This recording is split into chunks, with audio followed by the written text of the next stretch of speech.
இது எல்லாமே சேர்ந்து மீனராசிக்காரர்களை தூக்கி நிறுத்தும்.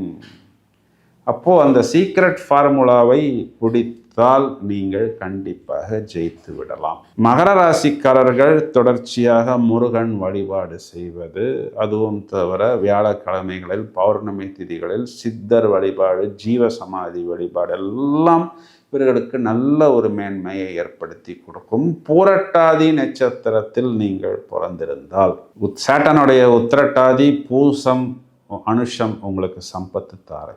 இந்த நட்சத்திரம் வரக்கூடிய நாட்களில் நீங்கள் பெருமாள் வழிபாடு செய்வது, ஒருவேளை இந்த நட்சத்திரம் வரக்கூடிய நாட்கள் ஏகாதசி இல்லை பௌர்ணமி அமாவாசை திதிகளாக இருந்தால் அந்த நட்சத்திரங்களில் நீங்கள் மகாவிஷ்ணு வழிபாடு, நரசிம்மர் வழிபாடு, ஆஞ்சநேயர் வழிபாடு செய்வதன் மூலம் உங்களுக்கு டெவலப்மெண்ட், உங்களுடைய குழந்தைகள், பூர்வீகம் சம்பந்தப்பட்ட விஷயங்கள், உங்களுடைய பாக்கியம், சம்பத்துக்கள், இடம் வாங்குவது, வீடு வாங்குவது, வேலை வாய்ப்பு சம்பந்தப்பட்ட விஷயத்தில் நல்ல பாசிட்டிவ் வைப்ரேஷன்ஸை நீங்கள் எதிர்பார்க்க முடியும்.